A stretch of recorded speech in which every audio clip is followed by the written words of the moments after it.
যাকে নিরাপত্তা উপদেষ্টা করেছিলেন তাকে আসলে পররাষ্ট্রমন্ত্রী করেছেন। যিনি বিডার এক্সিকিউটিভ চেয়ারম্যান, বিডার চেয়ারম্যানই ছিলেন, তাকে বিডার চেয়ারম্যানই রাখা হয়েছে। এবং অনেকগুলি গুরুত্বপূর্ণ জায়গায় ডক্টর মোহাম্মদ ইউনূসের পছন্দের লোকই আছেন। তো আপনি আপনি না কেন আরেকজন উপদেষ্টা কেন, মানে এটা কি কোনো কারণ আছে? মানে মানে না না না না, আমার মনে হয় কি যে খলিলুর রহমানের ব্যাপারটা একেবারেই আলাদা, এবং এর সাথে মার্কিন বাণিজ্য চুক্তি থেকে শুরু করে মার্কিনীদের সাথে যে সম্পর্ক, যুক্তরাষ্ট্রের সাথে যে সম্পর্ক, সেটার একটা ব্যাপার আছে। এটা পরিষ্কার, এটা দিনে দিনে আরো পরিষ্কার হচ্ছে, যেহেতু বিএনপিও মনে হয় যে সে চুক্তির সাথে, আমরা এখন সেটা নিয়ে আলোচনা করবো কিনা জানি না, কিন্তু আমার মনে হয় যে তাদের এটার সাথে যে একটা ঘনিষ্ঠতা ছিল, সেটারই কারণে তারা একটা ধারাবাহিকতা রক্ষার প্রয়োজনীয়তা বোধ করেছে। আপনার কাছে কি মনে হয় ডক্টর খলিলুর রহমানকে যে মানে বিএনপি পিক করেছে, যে কারণে আপনি যে কারণটার কিছুটা আভাস দিলেন, সেই একই কারণে ডক্টর মোহাম্মদ ইউনূস তাকে পিক করেছেন? না, ওনাকে পিক করার সময়, হ্যাঁ, এটা কিছুটা হতে পারে, যদিও তাকে পিক করার সময় আমরা আসলে প্রথমে অত জানতে পারিনি। যখন নাকি উনি এসছেন, ওনাকে আমরা কিন্তু আগে চিনতাম এবং খুব ভালো মানুষ, এতে কোনো সন্দেহ নেই। কিন্তু ওনার সাথে যে যুক্তরাষ্ট্রের সম্পর্কের ঘনিষ্ঠতা, এবং পরবর্তীকালে আমি আজকে বলতে বাধ্য হচ্ছি যে পরবর্তীকালে তার মানে দেশের স্বার্থের চেয়েও আমার কাছে মনে হয়েছে যে যুক্তরাষ্ট্রের সাথে সম্পর্কটা রক্ষা করার ব্যাপারটা বেশি গুরুত্ব পেয়েছে। এটা আপনি ডক্টর ইউনূসের ক্ষেত্রে বলছেন না, খলিলুর রহমানের ক্ষেত্রে। মানে Khalilur Rahman nobody, doctor Yunus appointed him, কিন্তু তার সাথে ওই সম্পর্কটা, মানে ডক্টর ইউনূস তো ডেফিনেটলি যুক্তরাষ্ট্রের সাথে ভালো সম্পর্ক ছিলেন, কিন্তু যুক্তরাষ্ট্রের সাথে ডক্টর ইউনূসের সম্পর্ক ডেমোক্রেটদের সাথে ছিল, ট্রাম্প এর সরকারের সাথে অত ছিল না। তো ফলে ওইটার কানেকশনটা যদি ধরেন এখন ডেমোক্রেটরা থাকতো ক্ষমতায়, তাহলে আরেকটু আমার কাছে পরিষ্কার হতো। কিন্তু খলিলুর রহমানকে যুক্তরাষ্ট্রের সাথে সম্পর্কটা রক্ষা করা ডক্টর ইউনূসের জন্য প্রয়োজন ছিল আমার মনে হয়। সেজন্য খলিলুর রহমানের মতো একজনকে তার প্রয়োজন থাকতে পারে। আপা, এই সিরিজের শেষ প্রশ্ন, কিন্তু আমি এটা নিয়ে মানে এমন কনক্লুসিভ কিছু বলতে চাই না, কারণ এই নিয়ে আমার খুব ভালো তথ্য নাই। না, আমাদের তথ্য দরকার নেই আপা, আমরা যে সার্কামস্টেন্সিয়াল এভিডেন্স পাচ্ছি সেটার মধ্যে কি আপনার কাছে মনে হয় ফরিদা আপা কখনো যে ডক্টর মোহাম্মদ ইউনূস আমাদের স্বার্থের থেকে মার্কিন যুক্তরাষ্ট্রের স্বার্থ বেশি দেখেছেন বা অন্য বিদেশি কারো স্বার্থ, সেটা করেন নাই? না না না, আমি এটা বলবো না, মানে এতখানি মানে ডক্টর খলিলুর রহমান কি দেখেছেন? না, ডক্টর খলিলুর, এরা হয়েছে কি, এরা মনে করছে যে যুক্তরাষ্ট্রের স্বার্থ দেখার মধ্যেই যেন দেশের স্বার্থ রক্ষা হচ্ছে, মানে এই যে একটা মিলানো, যে যুক্তরাষ্ট্রের স্বার্থ, আমাদের সাথে সম্পর্কটা ভালো হলে আমাদেরই ভালো হবে, এই ধারণাটাই ভুল আর কি। সেই ভুলের মধ্যে আছেন। কিন্তু আমি ডক্টর ইউনূস সম্পর্কে এটা একেবারেই বলবো না যে উনি দেশপ্রেমিক, উনি দেশের জন্য মানে দেশে রয়ে গেছেন এত ইয়ের পরেও, হাসিনার সময় এত কষ্টের পরেও কিন্তু উনি দেশ ছাড়েননি। এতে কিন্তু ওনার দেশের মানুষের প্রতি বা দেশের প্রতি যে তার একটা দায়িত্ববোধ আছে, তিনি দেশে কাজ করতে চান, সেটার ব্যাপারে আমি কোনো প্রশ্ন তুলতে চাই না। দেশে রয়ে গেছেন সেটা তিনি দেশপ্রেমিক হিসেবে প্রমাণ দিলেন, কিন্তু উনি যখন দেশের হাল ধরলেন তখন তিনি মনে করলেন বাংলাদেশের স্বার্থ এবং যুক্তরাষ্ট্রের স্বার্থ এক হয়ে গেছে। মানে ওরা যুক্তরাষ্ট্রের উপর নির্ভরশীলতাটা এখন, কিন্তু শুধু ডক্টর ইউনূসকে কেন আপনারা দোষারোপ করছেন? আমি তো মনে করি বিএনপি কে তাই করছে না। বিএনপি তো ডক্টর ইউনূসের এক্সটেনশন, না একটা কাজও করে নাই, একটা কাজও করে নাই। বিএনপি জনগণের ভোটে নির্বাচিত হয়ে, কিন্তু ডক্টর ইউনূসের দেখানো পথে, ডক্টর ইউনূসের দেখানো পথে এগিয়ে চলছে। না, ডক্টর ইউনূস তো তাদেরকে বলে নাই যে আমার পথে চলো, এবং ডক্টর ইউনূস আরো অনেক কিছু করেছেন, সেগুলো তো তারা করছেন না। ওকে। আমার মনে হয় যে এখানে যুক্তরাষ্ট্রের সাথে সম্পর্কের ক্ষেত্রে বিএনপি বলেন, জামাত বলেন, এমনকি এনসিপিও, আমরা তাদের কাউকেই ভিন্ন কিছু দেখছি না। তো কাজে শুধু ডক্টর ইউনূসকে একা চিহ্নিত করে না না, এগুলো আমি ডক্টর ইউনূসকে মোটেও একা চিহ্নিত করতে চাই না। আপনার এই কথাটাই সেটাই সবচেয়ে পরিণামযোগ্য। আমরা ডক্টর ইউনূসের কাছ থেকে যা দেখেছি তার থেকে আলাদা কিছু বিএনপি, জামায়াত এবং এনসিপি থেকেও দেখতেছি না। করছে সেটা না, সেটা হ্যাঁ সেটা করছে। একদম আমি আপনার সাথে শতভাগ একমত। সেই জন্যই আমি মনে করছিলাম যে ধরেন বিএনপি ক্ষমতায় আসুক, জামায়াত ক্ষমতায় আসুক বা এনসিপি ক্ষমতায় আসুক, আপনাকে মন্ত্রী হওয়ার জন্য বলবে কিনা, যেহেতু ডক্টর ইউনূস বলছেন আমি সেই জন্য আমি প্রথম থেকে শুরু করছিলাম, বিকজ আমার কাছে মনে হয় যে তার আলাদা কিছু, আমাদের না আমাদের না আলাদা কিছু দেখতেছি না। না যাই হোক, না। আমি একটু ডক্টর মুর্শিদের কাছে যাই। ডক্টর নাভিন মুর্শিদ, অনেকেই বলে থাকেন, আপা আমাদের মনে করাই দিলেন যে জুলাইটা আমাদের মনে রাখতে হবে। আমার এটা মনে থাকে, কিন্তু আপনার কাছে আমার যেটা প্রশ্ন, যদি আমি পাশাপাশি রাখি 2024-এর জুলাইতে যে কারণে, মানে এটা ইন্টারনেটে বেশ আমি তখন জার্মানিতে ছিলাম দেখেও আমি বেশি খবর রাখতাম কিনা আমি জানি না, কিন্তু আমি অনেকবার দেখেছি, আপাও নিশ্চয়ই মনে করতে পারবেন যে আপনি খুবই ঝুঁকি নিয়ে, আপনি খুবই মানে আমি বলবো যে খুবই খুবই এমপ্যাথি নিয়ে আপনি জুলাইতে যখন এই ঘটনাগুলি ঘটতেছিল তখন আপনি একটা নতুন দেশের জন্য, নতুন সব মানুষের চাওয়া পাওয়া পূরণ হওয়ার জন্য, একটা গণতান্ত্রিক ব্যবস্থার জন্য, একটা নিরাপদ বাংলাদেশের জন্য আপনি কথা বলেছিলেন। আপনার সেই আশাটা পূরণ হয়েছে কিনা, আপনি যদি 4-5টা নিয়ামক মাথায় রেখে বলেন, ভেরিয়েন্ট মাথায় রেখে বলেন, অর্থাৎ একটা যদি হয় আইন শৃঙ্খলা, একটা যদি হয় হচ্ছে যেটাকে আমি হচ্ছে মব ভায়োলেন্স বা নিজের হাতে আইন তুলে নেওয়া বলি, সেইগুলি মাথায় রেখে যদি বলেন, অর্থনীতি, বিদেশি সম্পর্ক, কূটনীতিক পরিস্থিতি, এগুলি যদি মাথায় রেখে বলেন, ডক্টর নাভিন মুর্শিদ। হ্যাঁ, আমার প্রথমে থ্যাংক ইউ আমাকে ডাকবার জন্য।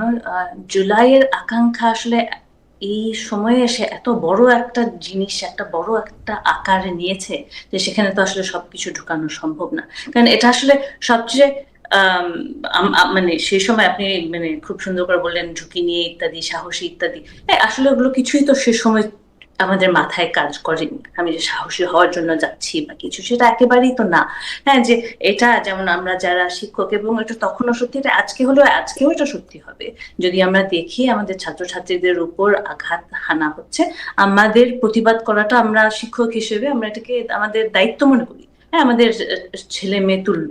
এবং এটা পৃথিবীর যে কোনো জায়গাতেই হোক না কেন, আজকে ভারতেও যখন ছাত্রছাত্রীদের উপর আঘাত হানছে, সেটারও একটা নিন্দা আমাদের করাটা আমাদের দায়িত্বের মধ্যে পড়ে। হ্যাঁ, যে ছাত্রছাত্রীদেরকে তো এভাবে মারা যায় না। হ্যাঁ, এবং এই ভারত এখন এই উত্তাল সময়ের মধ্যে একটা জিনিস যেটা আপনি লক্ষ্য করবেন হচ্ছে যে ওরা কিন্তু এই লাঠি চার্জই থেমে যাচ্ছে। হ্যাঁ, ওরা কিন্তু টিয়ার গ্যাসই থেমে যাচ্ছে, ওয়াটার ক্যানন। হ্যাঁ, এবং ওটা যদি আমরা পয়েন্ট আউট করে বলবো যে না, ওগুলো তো এর থেকে বেশি এত রিপ্রেসিভ হওয়াটা তো, এটা তো অ্যালাউড না। হ্যাঁ, অ্যালাউড না মানেই কিন্তু এখানে একটা গণতান্ত্রিক কাঠামো আছে বলে ওরা বলতে পারছে এটা অ্যালাউড না, যেটা আমাদের সময় কিন্তু ছিল না। হ্যাঁ, এটা কোন পর্যায়ে যে ঠেকবে, যখন ওই হেলিকপ্টার আমরা দেখলাম। হ্যাঁ, এই যে কিছু কিছু সময়ে যখন আমাদেরকে মনে করে দিল যে আমরা এখন আসলে জানি না এটা শেষ কোথায়, কতখানি রিপ্রেসিভ হয়ে যাবে স্টেট, সেই সময় তখন তো আসলে আর কোনো কিছু বাকি থাকে না। এখন যখন দেয়ালে পিঠ থেকে যায়, তখন তো ওই প্রতিবাদটাও যদি না করি, তখন আমরা তাহলে কেমন ধরনের মানুষ? ওই জায়গাতে মানবতার জায়গাটাতেই চলে যায় যে এখন তো এটার প্রতিবাদ করতে হবে। এখন যে সেই জায়গা থেকে সেই সময়ের চাওয়াটা কিন্তু খুব কম চাওয়া এক অর্থে, যে এই বাচ্চাদেরকে আর মেরেন না এইভাবে। হ্যাঁ, এদেরকে এইভাবে অস্ত্রধারী লোকজন এনে এদেরকে এভাবে মারবেন না, স্নাইপার দিয়ে মারবেন না, হেলিকপ্টার দিয়ে মারবেন না। তো ওই জায়গা থেকে যেটা চাওয়াটা কিন্তু খুবই ওই মুভমেন্ট আমি বলছি। হ্যাঁ, কেন আমরা সবাই কেন রাস্তায় নেমে গেলাম, আমরা এই জিনিসটা নিতে পারছিলাম না বলে। হ্যাঁ না, এখন এবং যেটা হয়, the straw that broke the CAMELS back, এটা তো আসলে নট দ্য স্ট্র, সেটা সেই সময় আমরা তখন ওই একটা সিঙ্গেল ইস্যু দিয়ে যাওয়া, কিন্তু সেটা কি রিভিল করে? এটা রিভিল করে এই যে গণতন্ত্রের সমস্যাটা। হ্যাঁ, এবং আরেকটা জিনিস আমার মনে হয় যে এখন আমরা পেলাম কিনা, আমরা যে আমরা আচ্ছা ছোট করে বললে পাইনি, কিন্তু কেন পাইনি বোঝার জন্য আমাদের বুঝতে হবে যে আমাদের প্রতিষ্ঠানগুলো কিভাবে একেবারে ধ্বংস হয়ে গেছে এবং সেখান থেকে উঠে আসাটা কতটা কষ্টের। এবং আপনি যে কোনো ব্যবস্থার দিকে তাকান, শিক্ষা ব্যবস্থা,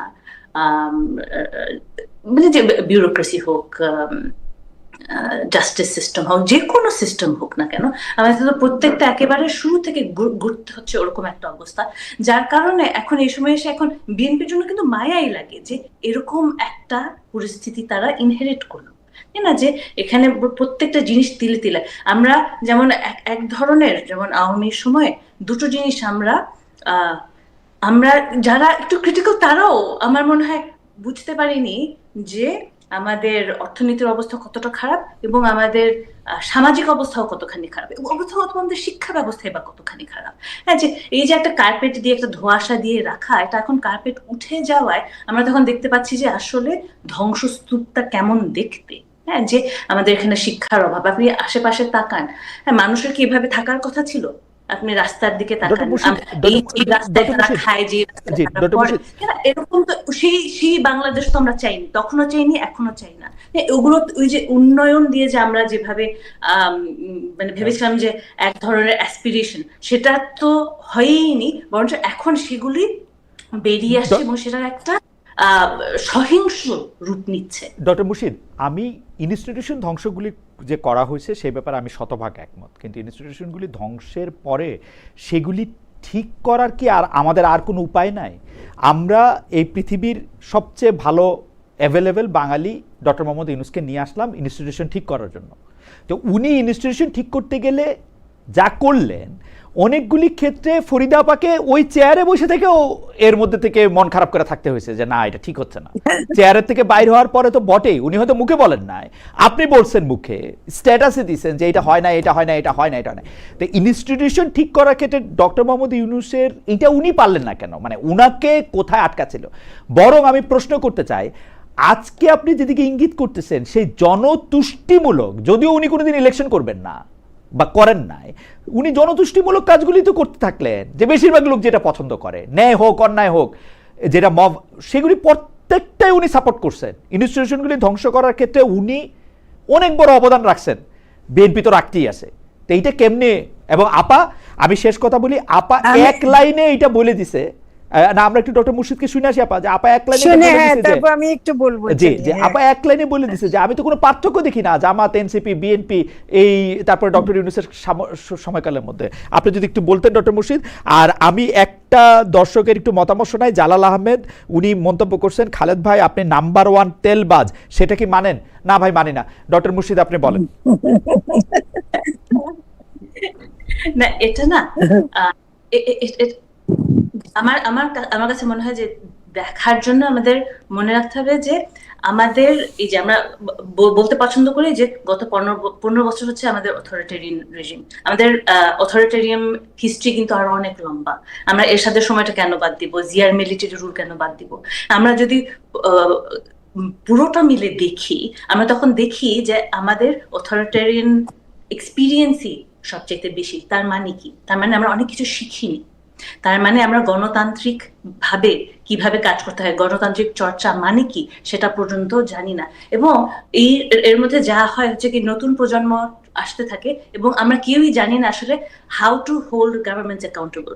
আমরা শিখি না কেমন করে গণতান্ত্রিক ভাবে প্রতিষ্ঠান চালাতে হয়। এবং এই ফরিদা ভাই আসলে আরো ভালো বলবে, কিন্তু প্রত্যাশা কিন্তু ফরিদা ভাই, আমি আপনাকেও বলছি এবং সরকারের আমি বলবো যে আমাদের সবচেয়ে বড় প্রত্যাশা ছিল যে আমাদেরকে একটু দেখিয়ে দেন গণতান্ত্রিক চর্চা মানে কি। হ্যাঁ, নিয়োগের বেলায় হোক বা প্রশাসনের বেলায় হোক, যে কোনো যে বিউরোক্রেসিতে হোক, আমরা যেহেতু জানি না, আমাদের যেহেতু শিক্ষার অভাবটা এত বেশি, আমাদের যেহেতু এই অগণতান্ত্রিক প্র্যাকটিসের ইতিহাসই এত বেশি, আমাদেরকে একটু শিখিয়ে দেন গণতান্ত্রিক ভাবে কিভাবে কাজটা করতে হয় সেটা। এবং এটা প্রতিটা জিনিসও, ডিসিশন মেকিং থেকে আপনাদেরকে কিভাবে চুজ করা হলো, নাহিদ কেমন করে উপদেষ্টা হলো, আপনি কিভাবে হলেন, আমার ফুপু কিভাবে হলো, সব এবং সেখান থেকে শুরু করে, এবং কাউকে বাদ দিয়ে না, এটা আসলে তো আমার আপনার ওই ব্যাপারটা না। আমরা তো চাই ট্রান্সপারেন্সি, আমরা চাই অ্যাকাউন্টেবিলিটি, আমি হোক, আপনি হোক, যেই হোক, সেই জায়গাটা থেকে যে কেমন করে এই খুবই প্রসেস গুলো গুরুত্বপূর্ণ, হলো এগুলো আমরা খুব জানতে চাই। গুরুত্বপূর্ণ। এখানে কি ডেমোক্রেটিক প্রসেস হলো কিনা, এবং সেটা ইউনূস সরকার থেকে আমাদের ওই একটা কিন্তু আশা ছিল যে আমাদেরকে একটু ওই গণতান্ত্রিক জায়গায় নিয়ে যাওয়া। আমাদেরকে বিএনপি আমলে এসে আসলে নতুন করে শুরু করতে হচ্ছে, এটা হচ্ছে দুঃখের বিষয়। এবং আমরা জানি না, এটা আমাদের এক অর্থে একটা আননোন কার্ড, কারণ এই গত 15 বছর বিএনপিও আসলে তেমন কোনো কিছু করেনি। তাদের চর্চাটাই বা কি হয়েছে, তারাই বা কি ধরনের গণতান্ত্রিক চর্চা করেছে, সেটা তো আমরা আসলে জানি না। তারা তো আসলে খেলার মাঠে ছিলই না। তো সেই জায়গা থেকে আমি বলবো যে আমাদের একদিনে তো আর প্রতিষ্ঠান তুলে আনা যায় না। ওখানে এত কর্মচারী আছে, যেখানে নানান ধরনের বাধা নিষেধ আছে, ইত্যাদি ইত্যাদি। শিক্ষার ব্যাপারটাও একদিনে হয় না, কিন্তু যেহেতু আমাদের শিক্ষার এত অভাব, আমাদের মডেলিংটা খুব দরকার, এবং একটু ইন্টারভেনশনিস্ট কায়দায় এই ডেমোক্রেটিক প্র্যাকটিসটা কি হতে পারে এটা দরকার, এবং সেই জিনিসটা আসলে আমরা চেয়েছিলাম এই ইন্টারিম পিরিয়ডে দেখতে। জি, ফরিদা আপার ঠিক কাছ থেকে, আছে। ফরিদা আপার কাছে হ্যাঁ, শুনবো। এটা- একটুখানি হ্যাঁ। যোগ করি ফরিদা আপা, দৈনিক প্রথম আলোকে জনাব আব্দুল কাদের, আপনি জানেন যে ছাত্র আন্দোলনে যারা নেতৃত্ব দিয়েছেন এবং মূল আন্দোলনের নেতৃত্বকে যখন একটু আটক করা হয়েছিল, বন্দি করা হয়েছিল, তখন তিনি দায়িত্ব নিয়ে অনেক কিছু করেছিলেন। সেই আব্দুল কাদের একটা বর্ণনা দিয়েছেন, সেইখানের মধ্যে তিনি 7 আগস্ট 2024 কিভাবে উপদেষ্টা নির্বাচিত হলেন সেটাও একটু বললেন। আমি নাবিন মুর্শিদের প্রশ্নের পরিপ্রেক্ষিতে আপনার কাছে একটু জানতে চাইবো আপা। উনি কি বললেন তা তো আমি জানি না। হ্যাঁ, কে উনি- জনাব কাদেরের সাক্ষাৎকার হ্যাঁ। আপনি পড়েন নাই? আচ্ছা ঠিক আছে, আপনি ডক্টর মুর্শিদের প্রশ্নের জবাব আচ্ছা একটু আচ্ছা, দেন। হ্যাঁ। না, প্রথম কথা আমি এটা খুবই ভালো যে নবীনের মতো মানে যারা তরুণ, যারা জুলাইতে এত সংগ্রাম করেছে, তারা এই প্রশ্নটা আমাদেরকে করছে, এটা খুবই ভালো। কিন্তু আমি একটু বলি যে এখানে আসলে 5ই আগস্ট হাসিনা পালিয়ে যাওয়ার পর 5ই আগস্ট থেকে যে 8ই আগস্ট, এই যে 2-3 দিন সময় ছিল, এই সময় ধরেন ডক্টর ইউনূস তখন দেশে ছিলেন না, কিন্তু ডক্টর ইউনূসকে করা হবে এরকম একটা কথা, উনি আসতে পারছিলেন না, অসুস্থ ছিলেন, এইসব নানা রকম ব্যাপার ছিল। আসলে কিন্তু পুরো ঘটনার মধ্যে ছাত্রদেরও ব্যাপার ছিল। আমাকে যেমন ছাত্ররাও বলেছে, এবং আমি শুনছি যে ডক্টর ইউনূস নিজেও তার তালিকার মধ্যে দিয়েছিলেন। তেমনি শারমিন মোর্শেদ এবং আরো কয়েকজনের নাম আমরা জানি যে ছিল, ছাত্ররাও আমাদেরকে দিয়েছিল। কিন্তু এর মধ্যে আসলে একটা গ্রুপ ছিল না, সেনাবাহিনীরও কিছু নাম ছিল, তারপর নানা জায়গা থেকে আসছিল, রাজনৈতিক দলগুলোর ছিল। সব মিলিয়ে যখন নাকি অন্তর্বর্তীকালীন সরকার নামে যেটা হলো, আমরা তো প্রথমেই ধাক্কাটা খেলাম। মানে ব্যক্তিগতভাবে আমি সত্যি কথা বলতে কি খুবই ধাক্কা খেয়েছে যখন নাকি আমাদেরকে বঙ্গভবনে গিয়ে চুপ্পুর হাতে শপথ নিতে হয়েছে, রাষ্ট্রপতি মোহাম্মদ শাহাবুদ্দিন চুপ্পুর কাছে। তো কিন্তু তখন আমাদেরকে আমাদের সেই সময়টা ছিল না, যেমন আমি সন্ধ্যা 6টার সময় জেনেছি যে গাড়ি পাঠানো হচ্ছে, এখন শপথ নিতে যেতে হবে। তো এরকম একটা পরিস্থিতিতে আমরা এসেছি। আসার পরে এবং আপনারা যে বলছেন যে তখন প্রতিষ্ঠান ধ্বংস হয়ে গেছে, গণতান্ত্রিক পরিবেশ ছিল না, আমি একটু বলতে চাই যে আপা একটা সেকেন্ড, সে পরিবেশ একটা তো সেকেন্ড, আমরা পাইনি। একটা সেকেন্ড, সে পরিবেশ কিন্তু, হ্যাঁ বলেন। একটা সেকেন্ড। জনাব আব্দুল কাদের সাংবাদিকদের বলছেন 5 আগস্ট রাতে নাহিদ, অর্থাৎ এখন যিনি মাননীয় চিফ হুইপ আছেন তিনি, আসিফ সাবেক উপদেষ্টা, মাহফুজ সাবেক উপদেষ্টা, অর্থাৎ আমি কোট করছি, 5 আগস্ট রাতে নাহিদ, আসিফ, মাহফুজরা নাবিলা ইদ্রিসের, সাবেক গুম কমিশনের সদস্য, বাসায় উপদেষ্টাদের তালিকা ঠিক করে ফেললেন। জনগণ কি চায়, তারা ছাত্রদের শাসন ক্ষমতায় চায় কিনা সেটা ভাবা হয়নি। লিয়াজো কমিটিতে কারা থাকবেন তা কিভাবে ঠিক হলো আমরা জানি না। অন্তর্বর্তী সরকারের সময় ক্যাম্পাস সহ বিভিন্ন জায়গায় মব হলো, ট্যাগিং এর সংস্কৃতি আবার ফিরে এলো, এসব ক্ষেত্রে বিন্দু মাত্র দায়িত্বশীলতা দেখা গেল না। আপনি একটু কন্টিনিউ করবেন প্লিজ। না না, এটা মানে এই তো এখন সত্যি কথা বলতে কি আমি শুধু আমার ওই অংশটুকুই জানি, আর অন্যদের ব্যাপারটা জানি না। কিন্তু এটা আমি জানি যে অনেকগুলো গ্রুপ থেকে নামগুলো আসছিল, এবং সেই নামগুলোর কারণে মানে নানা স্বার্থ গোষ্ঠী থেকে আসছিল। ফলে আমরা বলতে পারবো না যে আমরা প্রতিনিধিত্ব করার মতো একটা গ্রুপ ছিলাম। এটা আমি নিজেও মনে করি না। আমরা যারা আসছি নানাভাবে, আমরা অনেকে আগে হয়তো দেখে চিনতাম, কারণ নামে চিনতাম, ওখানে গিয়ে আমরা একত্র হয়ে কাজ করেছি। আর এখানে কোনো গণতান্ত্রিক পরিবেশ করার মতো সুযোগ আমরা পাইনি। অন্তর্বর্তীকালীন সরকার 18 মাসের মধ্যে আমাদেরকে প্রথমে 3 মাসের মধ্যে বিএনপি বলে দিল যে 3 মাসের মধ্যে নির্বাচন দিতে হবে। তারপর যে অবস্থা ছিল প্রতিটা মন্ত্রণালয়, যে মানে কাজের খুবই খারাপ অবস্থা ছিল, ওগুলি ঠিকঠাক করতে গিয়ে তারপর আমাদেরকে শুনতে হতো দোসর, মানে ফ্যাসিস্টদের দোসররা আমলাদের মধ্যে আছে, অমুক আছে। এখন এগুলো ঠিকঠাক করতে করতে আমাদের যে সময়টা গেছে, তারপর মব এবং প্রায় 2000টার মতো আন্দোলন, এগুলি করে আমরা আসলে কোনোভাবে সম্ভব ছিল না এর বেশি কিছু করা। সেজন্য যখন নাকি নির্বাচন দেওয়ার প্রশ্ন আসলো, আমরা 2025 সালের একেবারে জুন থেকেই বলতে গেলে প্রস্তুতি নিয়ে ফেলেছি যে ডিসেম্বরের পরে যে কোনো সময় নির্বাচন হলে আমরা সেই নির্বাচনের জন্য প্রস্তুতি নিব। তো এর বেশি কিছু করা আসলে কিন্তু সম্ভব ছিল না। 200টার বেশি আন্দোলন হয়েছে। আন্দোলন অ্যাড্রেস করার ক্ষেত্রে আরো বেশি, আচ্ছা ধরেন মানে সংখ্যা তো একটা অব্যয়, ধরেন আরো অনেক বেশি আন্দোলন হয়েছে।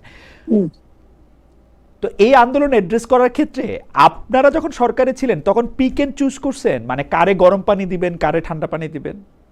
না না না, করেন নাই। এটা ইনফ্যাক্ট আমি বলবো একটা কথা, যে স্বরাষ্ট্র মন্ত্রণালয়ে যখন আমরাও মিটিং করতে যেতাম, প্রথম একটা ছিল যেন কোনো লেথাল কিছু ব্যবহার না হয়, যেন বেশি কাউকে মারা না হয়, মানে কোনো এমনকি অনেক সময় ওরা বলতে যে আমরা একদিকে সবাই আপত্তি করছে যে আমরা কিছু নিয়ন্ত্রণ করতে পারছি না, আইন শৃঙ্খলা পরিস্থিতি খারাপ হয়ে যাচ্ছে, অন্যদিকে সবার একটা ছিল যে কোনো অবস্থাতে ফ্যাসিস্ট সরকার যে ভাবে আন্দোলন দমন করেছে আমরা সেটা করব না। আপনারা কি কোন আন্দোলন দমন করতে পারছেন না? সব আন্দোলন সফল হয়েছে না?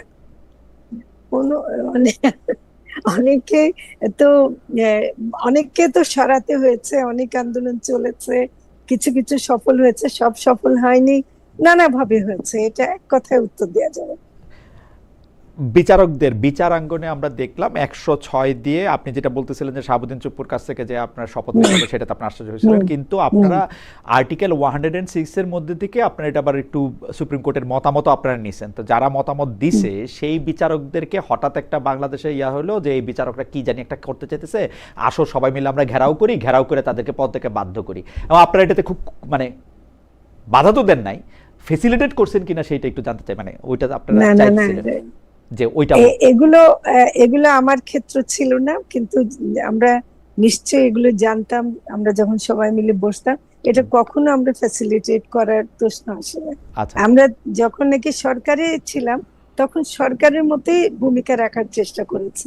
বাইরে ছাত্রদেরও না, এখানে কিন্তু আরেকটা ব্যাপার একটু বলি, যে যেহেতু যারা আন্দোলন করছিল, যেসব ছাত্ররা, আমাদের মধ্যে 2জন ছাত্র প্রথমে আমাদের সাথে উপদেষ্টা ছিল, পরে মাহফুজ যোগ দিয়ে 3জন হয়েছে, কিন্তু ছাত্রদের দিক থেকেও যে চাপটা ছিল সেটাও তো আমাদেরকে মানতে হচ্ছিল। আমরা তো সেটা ছাত্রদের চাপটা তো আমরা বুঝতেই পারি, প্রধান উপদেষ্টা যখন বলেন ছাত্ররা আমাকে নিয়োগ দিয়েছে, মানে আমরা তো বুঝতেই পারি যে ছাত্রদের যে কিছুটা চাপ ছিল। না, বাইরে থেকেও চাপ দিচ্ছিল, তারা বহুবার চাপ দিয়েছে, নানা আন্দোলনে তারা অনেক কিছু মানে মানতে বাধ্য করেছে বা করতে হয়েছে তাদের মতো করে, এগুলো অনেক ঘটনা আছে। এখন এত কথা তো বলা যাবে না, আমরা এত কথা শুনতে চাই আপা, আপনি না বললে, আপনি তো কালের সাক্ষী, আপনারা না বললে আর কে বলবে? এই যে আমার প্রিয় শারমিন মুর্শিদ আপা, মানে ডক্টর মুর্শিদের ফুপুর কথা যেহেতু বললেন, সেই যে বললাম, শারমিন মুর্শিদ আপা তো মানে আমি জানি না বলবেন কিনা বা আর উপদেষ্টারা আর বলবেন কিনা, তবে আমরা এখন ডক্টর মুর্শিদকে জিজ্ঞেস করতে পারি। ডক্টর মুর্শিদ, আমি একটু বর্তমানে ফিরে আসি, এই ক্ষেত্রে আমরা ফরিদা আপার মতামত জানতে চাইব। সেইটা হচ্ছে, আমরা যখন কোনো অন্যায় নিয়ে কথা বলি, আমরা বলতে আপনারা যারা শিক্ষক আছেন, মানে কোনো একটা দল করেন না বা কোনো এরকম না, তারা যখন কোনো একটা অন্যায় নিয়ে আমরা কথা বলি তখন তারা আমাদের ব্যক্তিগত পছন্দ অপছন্দকে প্রাধান্য দেয় কিনা। যেমন আমি বলি, আমি খোলাখুলি বলি, সাতক্ষীরা 4 আসনে জামায়াতের এমপিকে নিয়ে গত 2 দিনে যা হচ্ছে তা আমার একটু পছন্দ হইতেছে না। কারণ আমার কাছে মনে হইতেছে যে প্রথম অন্যায় করা হয়েছে তার ঘরের মধ্যে ঢুইকে, যেটাকে আমরা মব ভায়োলেন্স বলতেছি। এতে বাংলাদেশের কোনো মানুষের কোনো উপকার নাই, দেশের রাষ্ট্রের কোনো চাহিদা নাই, কিচ্ছু নাই। আপনি একটা মানে লুকাস স্ট্যান্ডাই বলে একটা ব্যাপার আছে, আপনাকে তো প্রমাণ করতে হবে যে আপনি এটা দিয়ে ক্ষতিগ্রস্ত হয়েছেন। ভাই আপনি তো ওর বউ না, আপনি তো ওর ছেলে না, আপনি তো ওই মাইনর মেয়েটার প্রাইভেসি পর্যন্ত আপনি রাখেন নাই, ওই মাইনর মেয়েটাও অভিযোগ করে নাই, তার বাবাও অভিযোগ করে, আমি জানি না সে মাইনর কিনা। আপনি কি নিয়ে পড়লেন, কি নিয়ে আপনি আজকে এই কথা বললেন? এই কথাগুলি আমরা বলতেছি কিনা যেটা অন্যায় হয়েছে, মানে জনাব গাজী নজরুল ইসলাম উনার বিপক্ষে যে অন্যায় আমরা করতেছি এইটা আমরা আসলে বলতেছি কিনা, এটা কি নাকি অন্যায় বলতেছেন আপনি? আমি আমি আমি অন্যায় বলতেছি, গাজী নজরুল ইসলামের বিরুদ্ধে অন্যায় হচ্ছে, প্রশ্নটা তুলতেছি। ডক্টর মুর্শিদ কি বলে তারপর আপনাকে আমি শুনবো যে হ্যাঁ অন্যায় হয়েছে, তার রুমের দরজা ভাঙা ঢুকা হয়েছে, দরজা বন্ধ করে দুইজনকে জিজ্ঞেস করছে যে আপনি এখানে কি করেন। আমার মতে এই কথা বলার রাইট কারো নাই, আইন কারো হাতে তুলে নেওয়ার ক্ষমতা নাই। আমি ডক্টর মুর্শিদের কাছ থেকে একটু জানতে চাই। এখানে আসলে মানে সমস্যাটা যেটা হয় কি, যেখানে তো আমরা এমন একটা সময় এখন ধর্মের নামে আমরা মরাল পুলিশিংটাই করি, হ্যাঁ, যে আমাদের স্পিরিচুয়ালিটির জায়গাটা তো আসলে একেবারে কমেই গেছে। ধর্ম মানেই হচ্ছে কে কি করলো, কে কি পড়লো, কেউ পরকিয়া করলো কিনা, কোথায় গেল, কোথায় ইত্যাদি ইত্যাদি এগুলো। হ্যাঁ, এবং সেইখান থেকে যে আমাদের একটা মবের যে একটা জায়গা আছে, পার্সোনাল প্রাইভেসি লঙ্ঘনের একটা দিকও আছে। তো সেই জায়গা থেকে এই যে রুমে ক্যামেরা লাগিয়ে প্রাইভেসি লঙ্ঘন করে, সেটা তো একটা অপরাধী। কিন্তু এখানে আরেকটা অপরাধ হচ্ছে এখন, এটাই আপনার ব্যালেন্সিং অ্যাক্ট। আপনি দেখতে হবে যে কোনটা আরো বড় অপরাধ। এখানে যতটুকু আমি দেখেছি, মেয়েটা তো একটা মাইনর, সেটা একটা স্ট্যাটিউটরি রেপ পর্যায়ে পড়েছে। হ্যাঁ, যে এখন এই মেয়েটার রাইট আমি বলবো সবচেয়ে আগে সামনে আসা উচিত ছিল, তার মরালিটির বাইরে। এখন তার মরালিটির ব্যাপারটা তার পরিবারের, তার মানে তার, সেটা আমাদের জনগণের আসলে আমাদের কিছু, এটা তার ব্যক্তিগত ব্যাপার। কিন্তু যে মুহূর্তে এখানে একটা মাইনর চলে আসে এবং একটা মাইনরের কনসেন্ট দেওয়ার অধিকারও নাই, তাদের মানে সক্ষমও না, তো সেই জায়গায় এখানে এক ধরনের নিপীড়ন যে হচ্ছে, হ্যাঁ, সেটা তো স্পষ্ট, এবং সেটা নিয়ে কিন্তু কেউ কথা বলছে না। এই যে আপনি, এটা শুধুমাত্র প্রাইভেসির ব্যাপার না, এখানে একটা স্ট্যাচুটরি রেপের ব্যাপারও আছে। তো আমি এটা আসলে সেইভাবেই আমি এটা দেখি।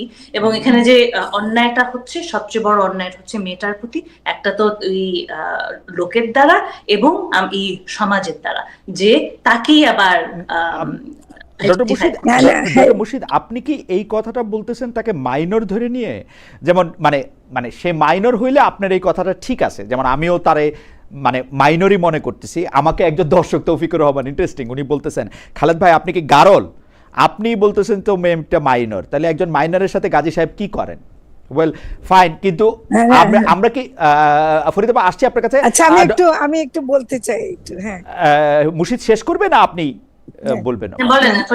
আচ্ছা আপা বলেন। আচ্ছা, না, কারণ আপনার ওই কথাটা শুনে আমি একটু মানে বেশি বলার জন্য উদ্গ্রীব হয়ে গেছে যে আপনি শুরুই করছেন এমন করে যে সাতক্ষীরার যে সংসদ সদস্য, প্রথম মনে রাখতে হবে উনি একজন সংসদ সদস্য, জনগণের প্রতিনিধিত্ব করার জন্য জাতীয় সংসদে আছেন। তার কিন্তু প্রাইভেসি বলেও কিন্তু অনেক কিছু ভিন্নভাবে দেখতে হবে, ঠিক আছে? আরেকটা 2 নম্বর কথা আমি বলি, আপনি বলছেন তার প্রতি অন্যায় করা হচ্ছে। আপনি জানেন যে আচ্ছা ঠিক আছে, যদি প্রাইভেসিটুকু ভঙ্গ করে অন্যায় করা হয়েও থাকে, সবচেয়ে বড়, নবীনের সাথে আমি একমত যে ওই মেয়েটার প্রতি অন্যায় হয়েছে, কিন্তু আরো একটা বড় অন্যায় হয়েছে কি জানেন?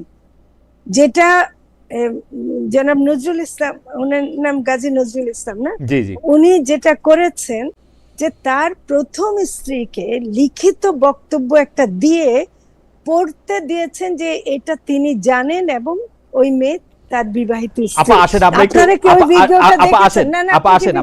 মানে আপনি কি করে বলবেন যে তাকে লিখিত বক্তব্য বলতে বলা হয়েছে? না, আমি দেখে, আপনি ভিডিওটা দেখেন, ও যেভাবে তাকে পড়ছে, সেটা তো বোঝাই যায় যে একটা লিখিত বক্তব্য। এবং আপা আমি তার বেশিরভাগ পড়ার ধরন- সময় প্রশ্ন করার সময় তাকিয়ে পড়ি, নাইলে ওই যে ইংরেজি বাংলা না আমি না সব- ঠিক আছে, না ঠিক আছে, কিন্তু যদি মুখেও বলে থাকে সেটা কি সে মনে করেন যে সে স্বেচ্ছায় এরকম করে বলছে?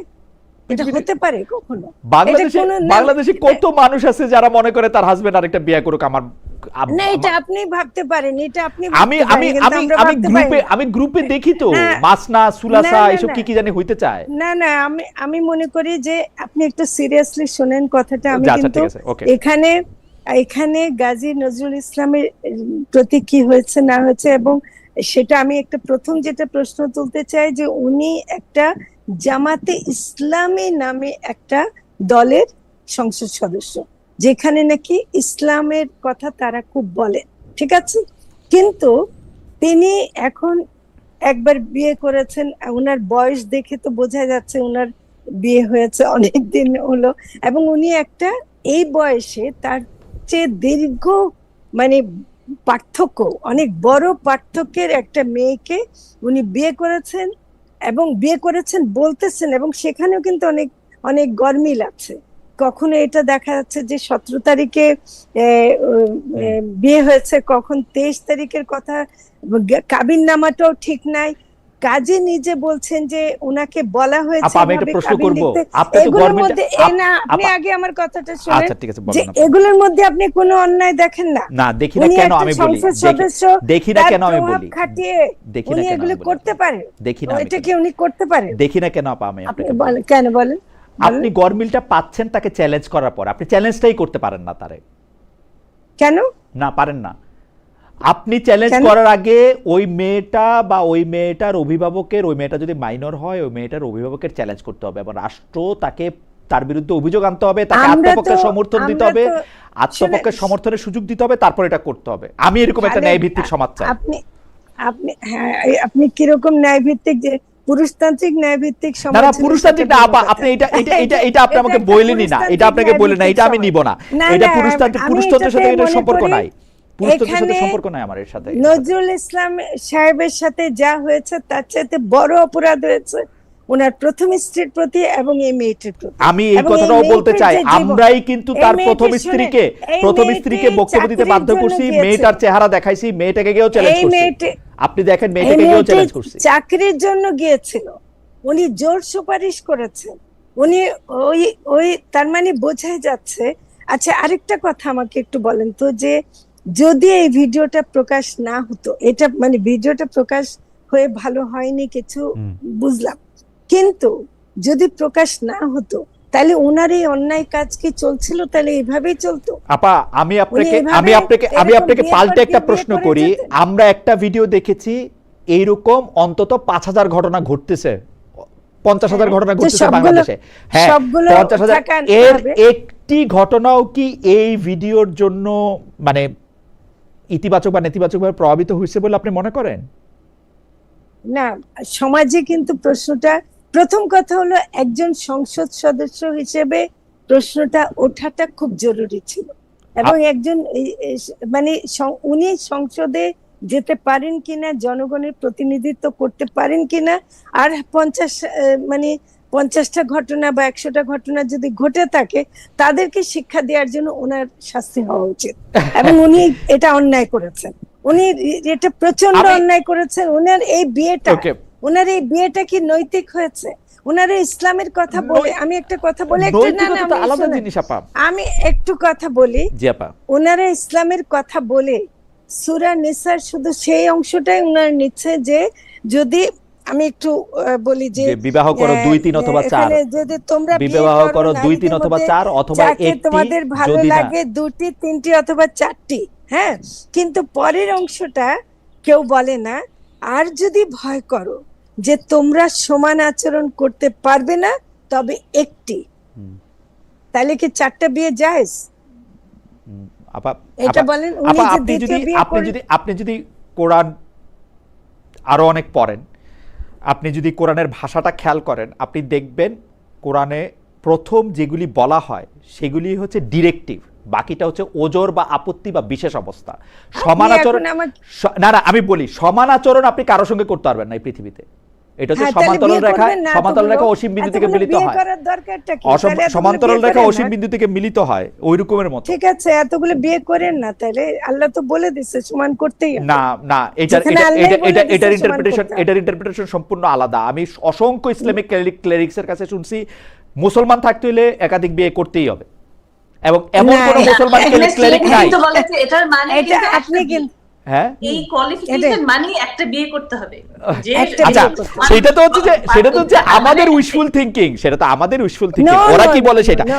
হাওয়েভার আমি আপনার কথা মাইনা নিলাম যে না ইসলামে না, আসলে, আর তাছাড়া আমি আপনার কথা মাইনা নিলাম, আমি থিওলজিক্যাল একটা কথা, না না, খালিদ একটা কথা আমি একটু শেষ করি, কারণ জি। ব্যাপারটা আমি গত 2 দিন ধরে আমি খুব ডিস্টার্ব। হ্যাঁ, জি আমি মনে করি যে এই যে একাধিক বিয়ে করার কথা বলে, দেখেন আমরা কিন্তু একটা সামঞ্জস্য রাখছি না। একটা অনেক কারণে বিয়ে করার প্রয়োজন হতেও পারে কারণ, হ্যাঁ, হুম। কিন্তু এই যে একটা বয়স্ক মানুষ একটা মাইনর মেয়েকে বিয়ে করবে, দ্বিতীয় বিয়ে করা জায়েজ আছে বলে তার স্ত্রী বলে তাকে যেভাবে মানে ধরেন ভিডিওতে দেখার কারণে আমরা বুঝতেছি যে, শুনেন, ম্যারিটাল রেপ বলেও তো একটা কথা আছে, এটা কি আপনি বলবেন না? এখানে যেটা নবীন বলছে যে এখানে একটা রেপের ব্যাপার আছে, তো কাজেই ও কতখানি সম্মতি দিয়ে ওনার সেই না, সময় মাইনর হলে তো মাইনর হলে তো না অবশ্যই না, আমি সেজন্যই ডক্টর তো মুর্শিদের বলছি সাথে একদম ম্যারিটাল একমত হয়ে রেপ গেছি। বলো, এমনকি অ্যাডাল্টের ক্ষেত্রে ম্যারিটাল রেপ বলেও একটা কথা আন্তর্জাতিক ভাবে স্বীকৃত। হ্যাঁ, আন্তর্জাতিক স্বীকৃতির তো কথা। কাজে আমাদের মেয়েরা, আমাদের স্ত্রী, আমাদের মারা রাস্তায় বাইরে হতে, যাই হোক, না না না না, মানে আপনি খালি আমরা থাকতে পারে না, সমস্যা তো এখানেই। জি জি, আমরা রাস্তায় মানে নাভিনকে 10টা কথা শুনতে হয়, মানে কিসের জন্য শুনতে হয় সেইটাও সে ভালো করে বুঝতে পারে না আসলে, কারণ আমি না, সোশ্যাল কিন্তু মিডিয়াতে দেখতে আপনি কি করে খালেদ, আমি তো একদম অবাক হয়ে যাচ্ছে আপনার আজকের পজিশন দেখে। আমার পজিশনটা আমি আপনাকে বলি আপা, আমার পজিশনটা হচ্ছে আপনি যে উনার ঘর ভেঙে ঢুকলেন যে 5 জন, সেই 5 জন অন্যায় করলেন, সেটা কেউ সমর্থন করছে না, আপনি কেউ সমর্থন করছে তাহলে তার বিচার দাবি করেন না। আগে। কিন্তু না না, হ্যাঁ, সেটা করে এর মধ্যে 3 জন ওই মেয়েটাকে ধমক দেয়া বলতেছে, ক্যামেরার সামনে ছবিটা দিয়ে ওই মেয়েটার সামনে ছবি দেখায়া ধমক দেয়া বলতেছে, তুমি আমার নাম বলো, তুমি কেন এখানে আসছো, এই লোকের সাথে কি না সম্পর্ক। না, আপনি ওই অংশটুকু দেখে কেন এত উত্তেজিত হয়ে যাচ্ছেন বা এত আমি গাজী নজরুল আমার কাছে গাজী নজরুল ইসলামের, আমার কাছে আপা আমি বলি, আমি বিচারক না, আমি শুধু একটু বুঝি। গাজী নজরুল ইসলামের নৈতিকতার বিচার আমি করতে বসি নাই, আমি একটু আমরাও কেউ বসিনি। আমি গাজী নজরুল ইসলাম আরো উনার আল্লাহরে কনভিন্স, মানে নিশ্চয়ই কনভিন্স করেই তো করে, আর আল্লাহরে কনভিন্স করে উনি আরো 5টা যা ইচ্ছা তাই করুক। আমি যখন দেখবো যে ও বাংলাদেশের আইন ভঙ্গ করছে, আমি তার বিরুদ্ধে কথা বলবো। ও বাংলাদেশে কোন আইনটা ভঙ্গ করছে যদি সে মাইনর না হয়।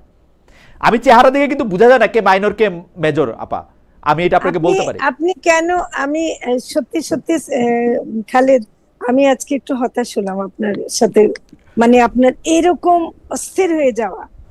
না না না, অস্থির না, এটা আরেকটা মিনিং তৈরি করবে, আমি মোটে অস্থির হই নাই।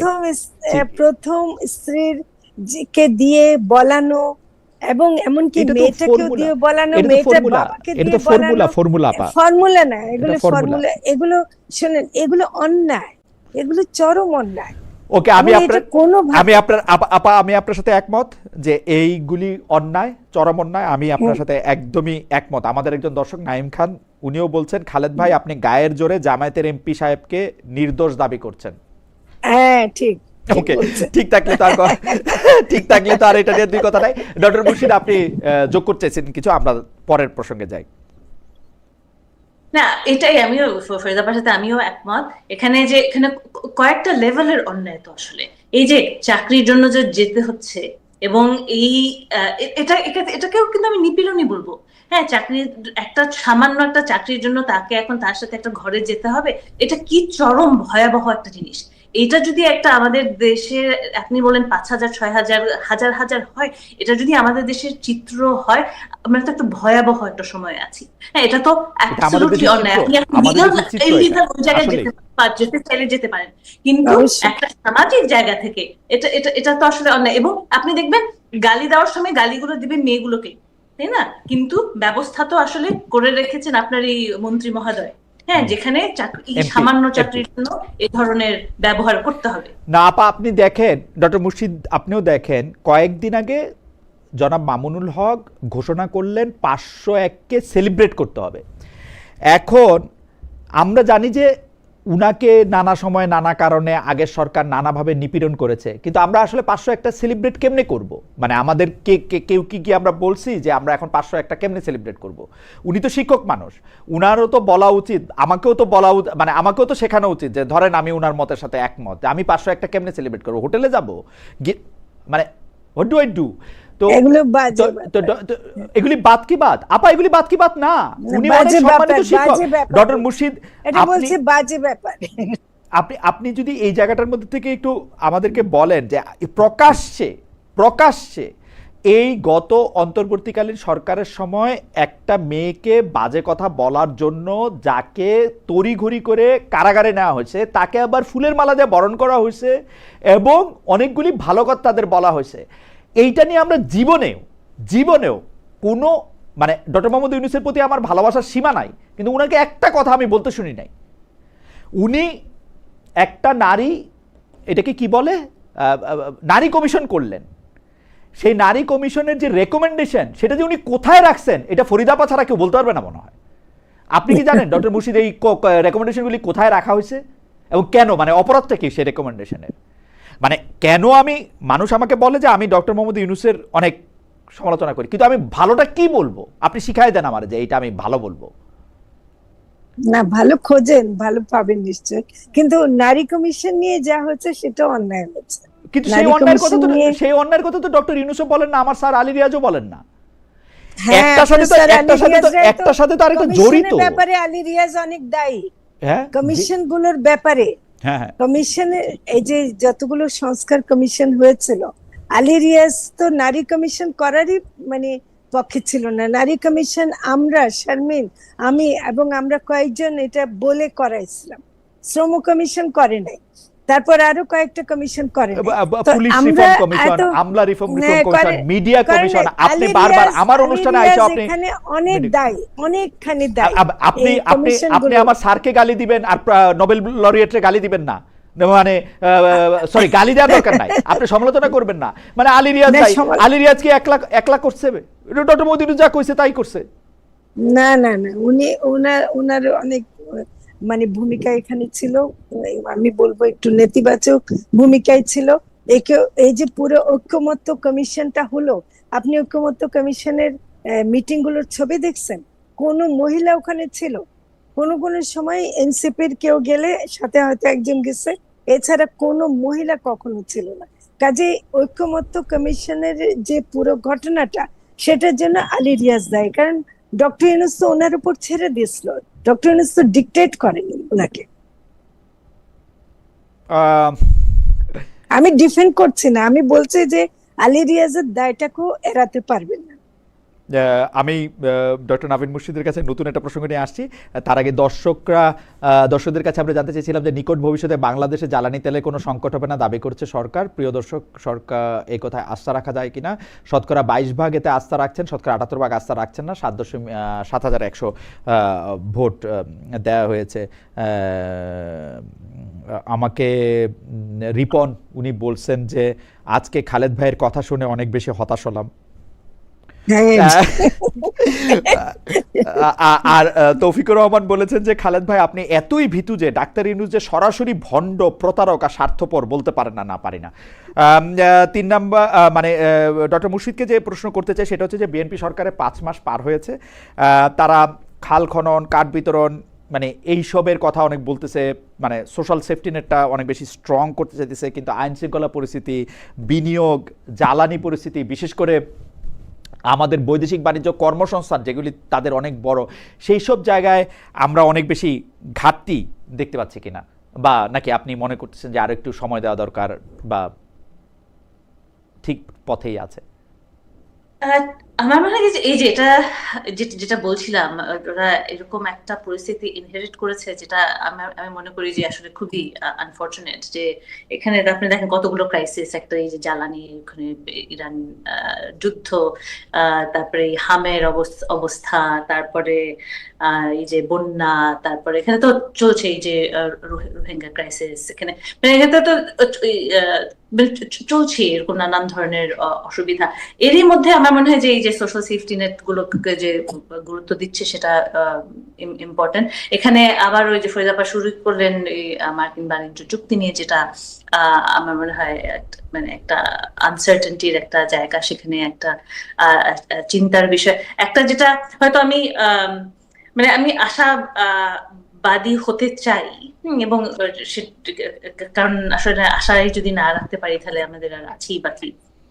সেই একটা জায়গা থেকে এবং আমি ভাবছি যে আহ, এই আন্তর্জাতিক মহলে তো ডোমেস্টিক পলিটিক্স এর একটা রোল সবসময় থাকে, যে আমরা যখন আন্তর্জাতিক জায়গাতে অন্য একটা দেশের সাথে নেগোসিয়েশন করি, তখন ডোমেস্টিক সাপোর্ট আছে কিনা সেটা একটা গুরুত্বপূর্ণ জায়গা হয়ে যায় একটা নেগোসিয়েশনের জন্য।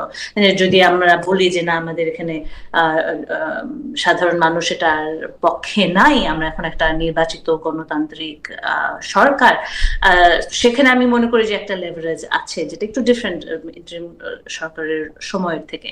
এবং আমার মনে হয় যে একটা দিককে মনে হয় যে বিএনপি সরকার আসলে এটা নিয়ে খুব একটা কথা বলছে না, পার্লামেন্টে কথা বলতে চাচ্ছে না, এবং একটা রিডিং হতে পারে যে ওরা একটু সময় নিচ্ছে, একটা যেটাকে ইংরেজিতে আমরা বলি লগ রোলিং, যে একটু মানে সময় নিয়ে একটু টাইম পাস করা যাতে নিয়ে কথা হতে না বলতে না হয়। এবং এখানে কিছুই হলো না, এটার মধ্যে কোনো অ্যাক্টিভিটি হলো না, এবং একটু পিছিয়ে দেওয়া হলো। কিন্তু এরই মধ্যে বুঝিয়ে দেওয়া যে না, এটা এতটা সহজ না, আমাদের এখানে একটু চিন্তা ভাবনা করার সময় আছে, আমাদের দেশে মানুষজন আসলে এটাকে সমর্থন করছে না। তো আমি আশা করব যে এরকম একটা জায়গা থেকে হলেও এক ধরনের বিরোধিতা করার একটা স্কোপ থাকবে। একটা যেটা মানে টেনশনের জায়গাটা হচ্ছে কি ভূ রাজনীতি, এখানে চায়না, ইন্ডিয়া, পাকিস্তান, আমেরিকা, এদিকে সব দিকে একটা চাপ প্রয়োগ করছে।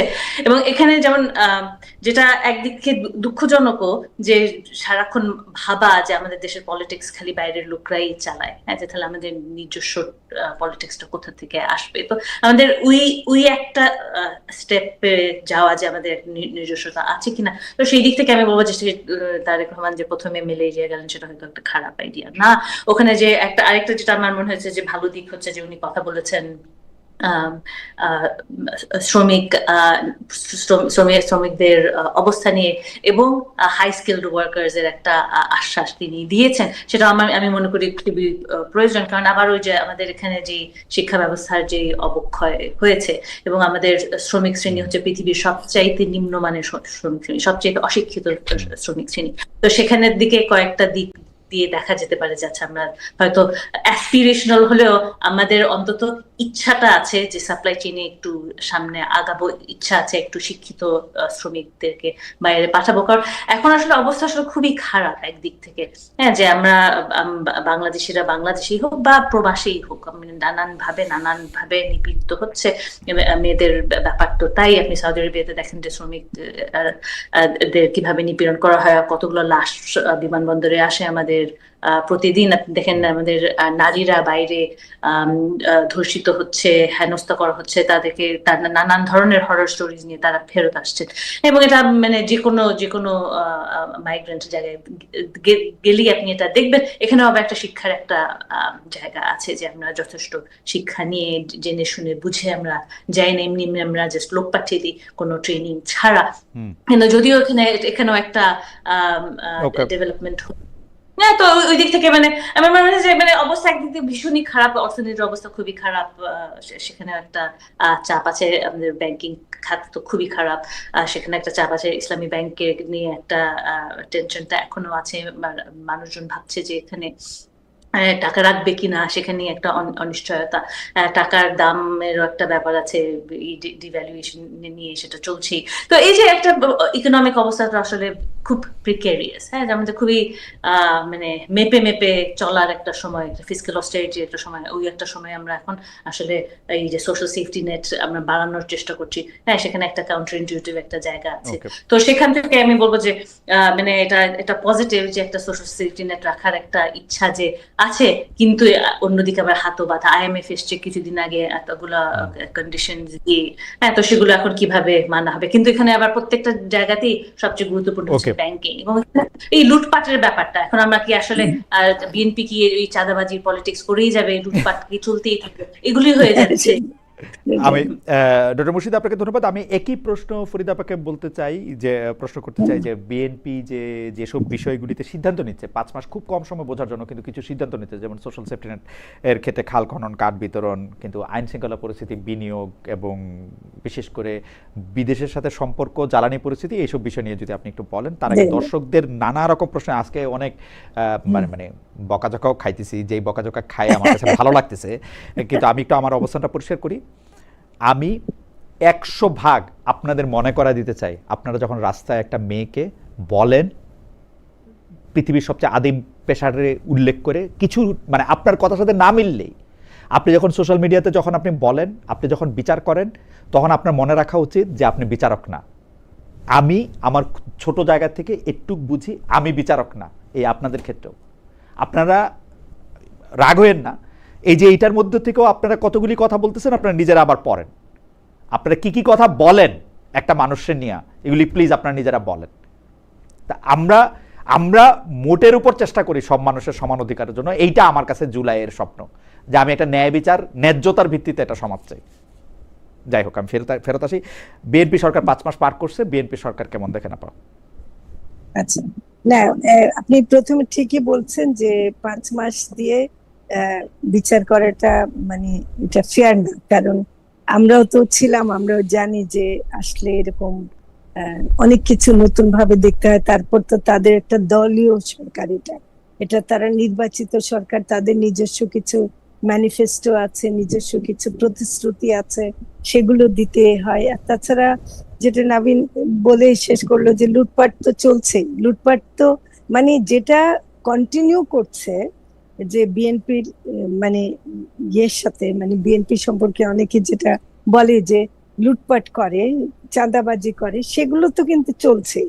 ওটাতে অর্থনীতির কি লাভ হচ্ছে না হচ্ছে আমরা জানি না, কিন্তু এটা চলছে। এমনিতে ধরেন কার্ডের মধ্যে ফ্যামিলি কার্ড, কৃষক কার্ড, এগুলো যদি দিতে পারে এবং যদি সঠিক মানুষকে দেয়, আমি যেটা দিয়ে একটা জায়গায় শুনছি যে এটা অনেক সময় দিতে গিয়ে যে কিছুটা দালালের খপ্পরেও পড়ছে, মানে একটা ভায়া মিডিয়া হয়ে যাচ্ছে, যার 2,500 টাকা পাওয়ার কথা সে 2,500 টাকা না পেয়ে হয়তো 1,500 টাকা পাচ্ছে, আর কেউ 1,000 টাকা নিয়ে নিচ্ছে। তো কাজে এখানে একটা দলীয় ব্যাপারটা কিন্তু স্থানীয় পর্যায়ে ঘটে যাচ্ছে। সেটাও কিন্তু বিএনপি কতখানি মানে একেবারে ঠিকভাবে দিতে পারছে, এটা আমার দেখার বিষয় আছে। কৃষক কার্ডের মধ্যে আমি যেহেতু মৎস্য প্রাণী সম্পদের ছিলাম, আমি জানি যে কোনো মৎস্যজীবীরা মানে কার্ড সেভাবে কৃষকের সুবিধাগুলো পায় না।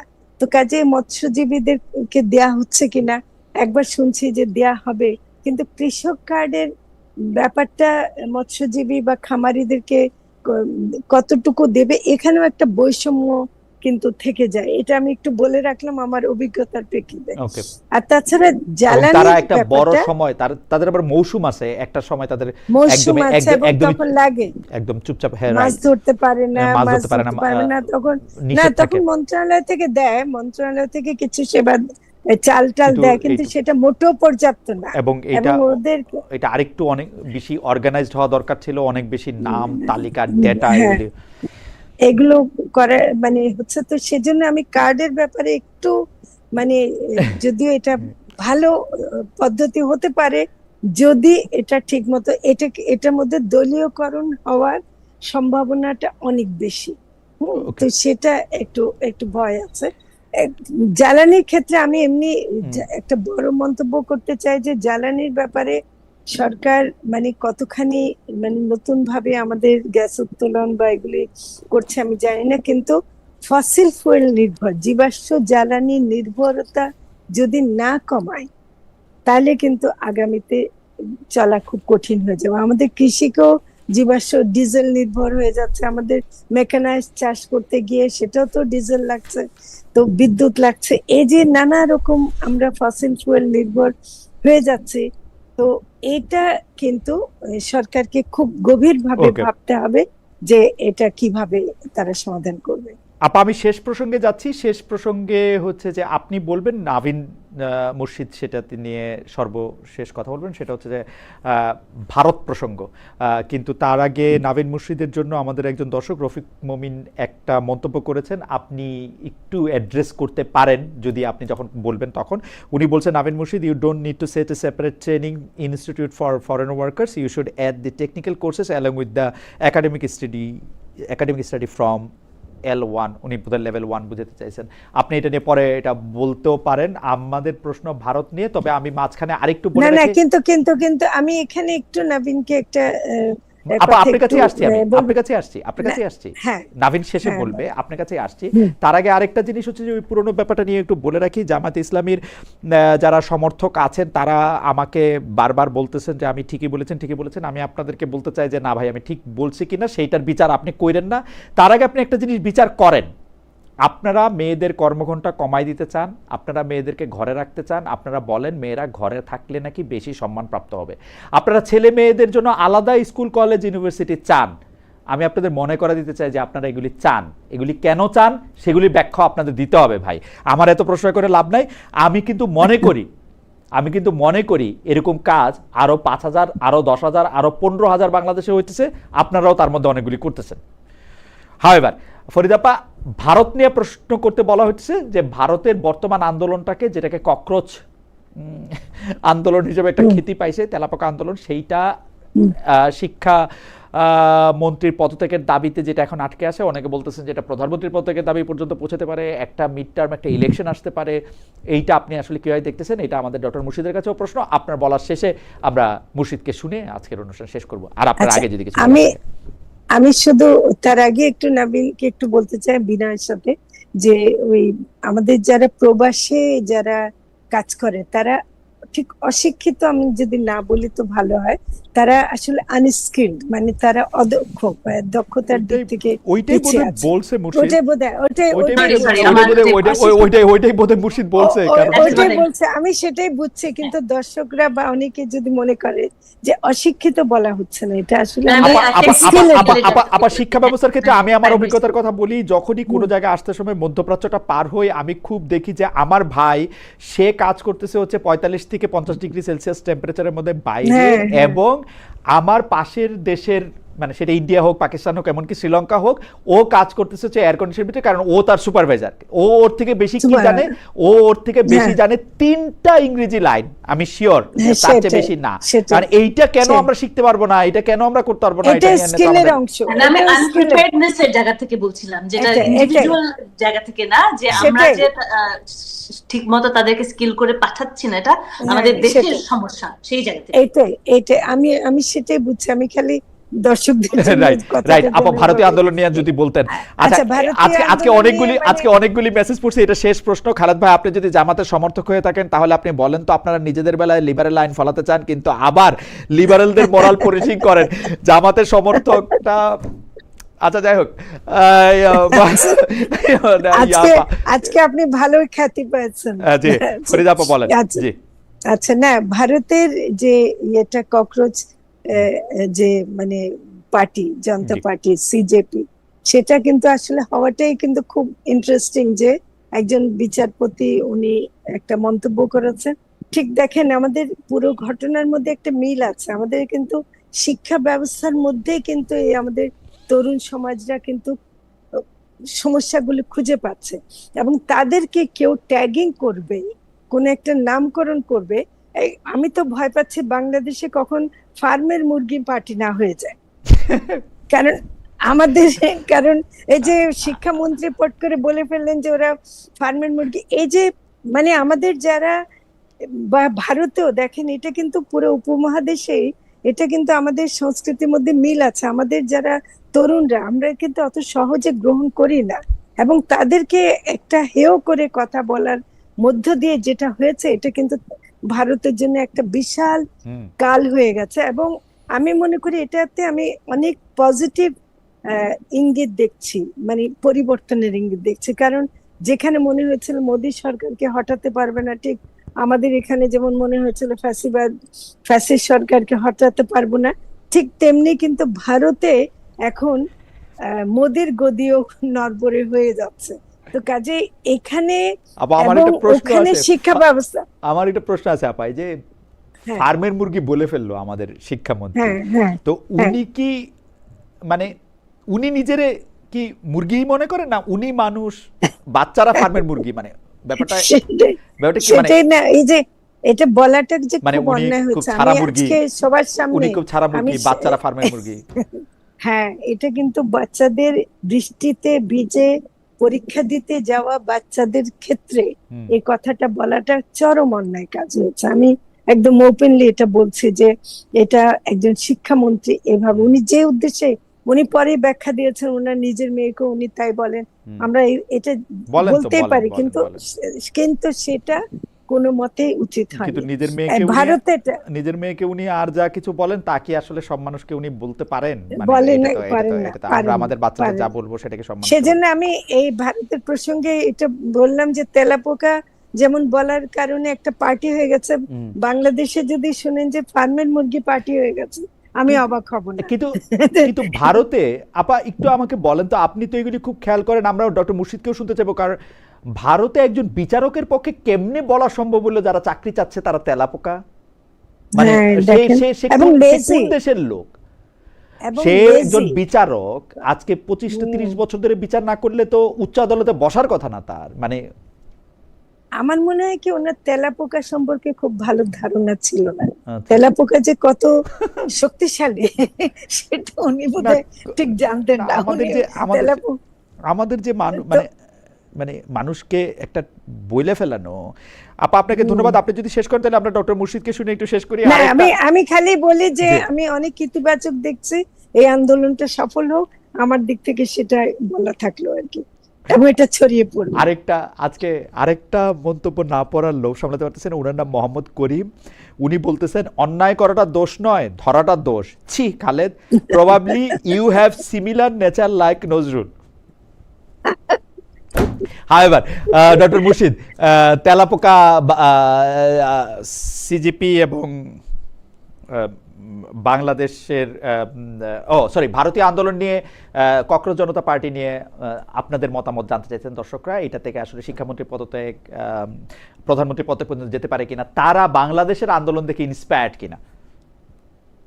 এটা না, যেমন বাংলাদেশের আন্দোলনের সময় আমরা যেমন একাডেমিক স্ফিয়ারে আমরা কথা বলে আসছিলাম যে এই যে শ্রীলঙ্কায় হলো, বাংলাদেশে হলো, নেপালে হলো, এবং এরকম যখন আমরা এরকম বিভিন্ন দেশের রিপ্রেজেন্টেটিভ একসাথে কথা বলি, আমরা কিন্তু বেশি অনেক সময় আমরা বলেছি আচ্ছা নেক্সট কি ইন্ডিয়া কিনা, what would take for it to get to India, তাই না? যে এই যে কারণ এটা একটা ওয়েভের মতো, তাই না? যে এবং আপনি দেখবেন যে আমাদের ওদের শুধু মিল তা না, এই শ্রীলঙ্কার সাথে, নেপালের সাথে আমাদের, এবং এখন ইন্ডিয়াতে এই ধরনের একটা, এই যে একটা জেনজি ব্যাপার আছে, কিন্তু এখানেও আবার একটা কিউরেশনেরও একটা ব্যাপার আছে। কারণ এই জেনজি বললে যে মিলগুলো খুঁজে পাওয়া যায়, হ্যাঁ, যে একটা তরুণ সমাজ একত্রিত হয়ে এসে, এবং একটা যেটা গুরুত্বপূর্ণ হচ্ছে যে এই একটা জেনারেশন, যাদেরকে আমরা আইপ্যাড জেনারেশন বলি, তাদেরকে অ্যাপাথেটিক বলি, আমরা কেয়ার করে না বলি, তারাই যখন এসে এখন এই একটা রোল প্লে করে, তখন এটা তো আসলেই ইন্সপায়ারিং। এবং মিল অনেক জায়গাতেই, যেমন আমাদের